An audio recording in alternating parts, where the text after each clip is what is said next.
સુરતના Udhna police station હદ વિસ્તારમાં આવેલા અમનનગરમાં સોસાયટીમાં રમતી બાળકીઓ સાથે છેડતી થઈ હોવાની ઘટના સામે આવી હતી। આ ઘટનાના સીસીટીવી ફૂટેજ પણ સોશિયલ મીડિયામાં વાયરલ થયા હતા। સોશિયલ મીડિયામાં વાયરલ થયેલા સીસીટીવી ફૂટેજ બાદ ઉધના પોલીસ દ્વારા આ બાબતે કાર્યવાહી હાથ ધરવામાં આવી હતી। તો બીજી તરફ આ સમગ્ર મામલાને ગંભીરતાથી ધ્યાનમાં લઈને ડીસીપી ભગીરથ ગઢવી દ્વારા તપાસને લઈને સતત અધિકારીઓ સાથે સંકલન સાધવામાં આવી રહ્યું હતું અને આ સમગ્ર ઘટના બાબતે આરોપી વહેલી તકે ઝડપાય તે હેતુથી ઉધના પોલીસ ઉપરાંત સલાબતપુરા, ડિંડોલી, પાંડેસરા પોલીસ સ્ટેશનનો સ્ટાફ મદદ લેવામાં આવી હતી અને ક્રાઇમ બ્રાન્ચની ટીમે પણ આ બાબતે છેડતી કરનારની શોધખોળમાં જોડાઈ હતી। પોલીસે પોતાના બાતમીદારોના નેટવર્કના આધારે આરોપીને ઉનપાટિયા વિસ્તારમાંથી ઝડપી પાડ્યો હતો। હાલમાં જ ઉધના પોલીસ સ્ટેશન વિસ્તારના એક સોસાયટીના સીસીટીવી પોલીસ પાસે આવ્યા હતા કે જેમાં બે દીકરીઓની છેડતી કરતો એક વ્યક્તિ નજરે ચડ્યો હતો। એ બાબતને લઈને પોલીસે અલગ અલગ ટીમો બનાવી અને એને શોધવાની તજવીજ ચાલુ કરી દીધી હતી। આ ઘટનામાં પોલીસે જે એરિયા છે જેમાં ખૂબ જ ગલી કૂંચીઓ આવેલી છે અને બહુ બધા મોટા પ્રમાણમાં સીસીટીવી પણ નાના નાના દુકાનોમાં આસપાસ આવેલા છે, તો આ બધા સીસીટીવી ફૂટેજીસ ચેક કરવાના શરૂ કર્યા હતા। આ માટે અમારે વધુ ટીમની જરૂરિયાત હોવાથી ઝોન 2 પોલીસ જે છે વિસ્તાર અમારો, એમાં 5 પોલીસ સ્ટેશનના સર્વેલન્સ સ્ટાફના માણસોને બોલાવી મોટા પ્રમાણમાં ટીમો બનાવી હતી। આ ટીમોની સાથે સુરત શહેરની ક્રાઇમ બ્રાન્ચની ટીમો પણ આ કામે લાગી હતી। બધાએ એક થઈ અને જે એક યુનાઇટેડ એક વેમાં આગળ કામગીરી શરૂ કરી હતી। જુદી જુદી ટીમો બનાવી અલગ અલગ લોકેશન ઉપરના સીસીટીવી ચેક કર્યા હતા। લગભગ 700થી વધારે સીસીટીવી અમે આમાં ચેક કર્યા છે અને છેવટે પોલીસને સફળતા મળી હતી। જે આરોપી છે એ ચાલતો જતો હતો સીસીટીવીમાં અને જે નાની નાની ગલી કૂંચીઓ છે એમાં અલગ અલગ વિસ્તારમાં ફરતો રહેતો હતો। એને સતત ફોલો કર્યા હતા અમે અને સતત ફોલો કરીને છેવટે આરોપી સુધી અમે પહોંચી શક્યા હતા। આરોપી છે એનું નામ નઈમુદ્દીન ઉર્ફે અરમાન અબ્દુલ જબ્બાર છે।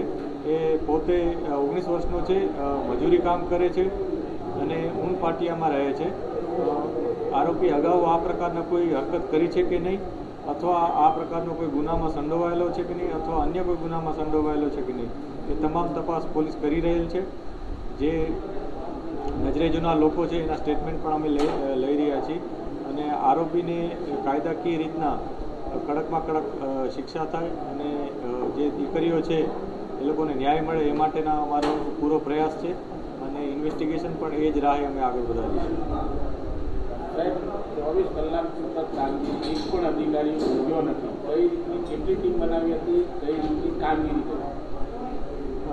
આ જે ટાસ્કિંગ હતું અમારા માટે જે આરોપીને પકડવાનું, એ ખૂબ જ મોટું હતું, કેમ કે જે આરોપી હતો એ લગભગ 24 કલાક પછી એની વિગતો અમારી પાસે આવી હતી।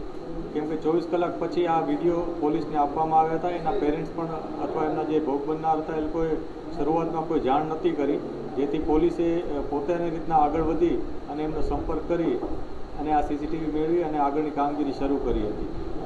24 કલાકનો આ અંતર કાપવામાં અમારે ખૂબ જ મોટી ટીમની જરૂર હતી, જેથી અમે લગભગ 70થી 80 પોલીસ કર્મચારીઓની ટીમો આમાં લાગી હતી, જેમાં અમારા ઉધના પોલીસ સ્ટેશનના બંને પીઆઈસીઓ, આખો સર્વેલન્સ સ્ટાફ, આ ઉપરાંત ગોડાદરા, લિંબાયત, સલાબતપુરા અને ડિંડોલી આ અન્ય 4 પોલીસ સ્ટેશનના સર્વેલન્સ સ્ટાફના માણસો આમાં જોડાયા હતા। આ ઉપરાંત વધુ મદદ માટે સુરત શહેરની ક્રાઇમ બ્રાન્ચની ટીમો પણ આમાં જોડાઈ હતી।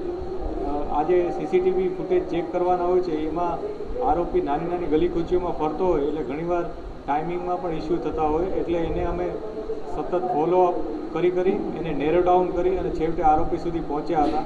આરોપીને આઈડેન્ટિફાઈ કર્યો, એને એ કોણ છે એ જગ્યા વેરીફાઈ કરી અમે, અને પોતે ઊન વિસ્તારમાં રહેતો હોવાથી ત્યાં સુધી પહોંચવામાં પણ અમને વધુ પડતો પ્રયત્ન કરવો પડ્યો હતો અને છેવટે અથાગ પ્રયત્નને અંતે અમને આ સફળતા મળી હતી। ગઈકાલે રાતના પણ અમારી બધી ટીમો લાગેલી જ હતી। રાતના સમયમાં પણ અમે સીસીટીવી બધી જગ્યાએ જોતા હતા અને એને ચેક કરી, એમાં આરોપીની મૂવમેન્ટ ચેક કરી અને છેવટે આરોપી સુધી પહોંચી શક્યા હતા। સર, એવો કયો ક્લુ હતો જેનાથી પોલીસ આરોપી સુધી પહોંચ્યો હતો? આરોપી જે રીતના મૂવમેન્ટ કરતો હતો એમાં એની જે વર્તન હતું એ, આ ઉપરાંત એની જે ડિરેક્શન હતી એ ક્યાંથી આવ્યો હતો, કઈ રીતના, આ બધી બાબતો અમારી એક ટ્રેન્ડ ઓલા તરીકે હોય જ છે. અમારો જે સ્ટાફ હતો એ વેલ ટ્રેન્ડ છે આ બાબતે, અને એ લોકો પોતાની જે ડિટેક્શનની ટેકનિક્સ છે એના અલગ અલગ એંગલથી ચેક કરી અને એ લોકો છેવટે એમાં સફળતા મેળવી. સર, આરોપીનો એક હાથ પાકો છે એના સુધી પોલીસ પહોંચી હતી. આ જે ઘટના છે એમાં અમે જે આરોપી છે એનું થોડુંક મૂવમેન્ટ પણ એ પ્રકારની હતી કે જે અમને જણાતું હતું કે એના હાથમાં કંઈક પ્રોબ્લેમ છે, જેથી એને ફોલો કરવો અમારે થોડોક આસાન રહ્યો હતો. પરંતુ ખરેખર એને મેડિકલ ઇસ્યુ છે કે નહીં એ અમે તપાસી રહ્યા છીએ. એ કઈ રીતના અહીંયા આવ્યો હતો, એનું મુખ્ય કારણ શું હતું, આ વિસ્તારમાં શું કામ ફર્યો હતો, અગાઉ કોઈ દી આ જગ્યાએ આવ્યો છે કે નહીં, એ બધી બાબત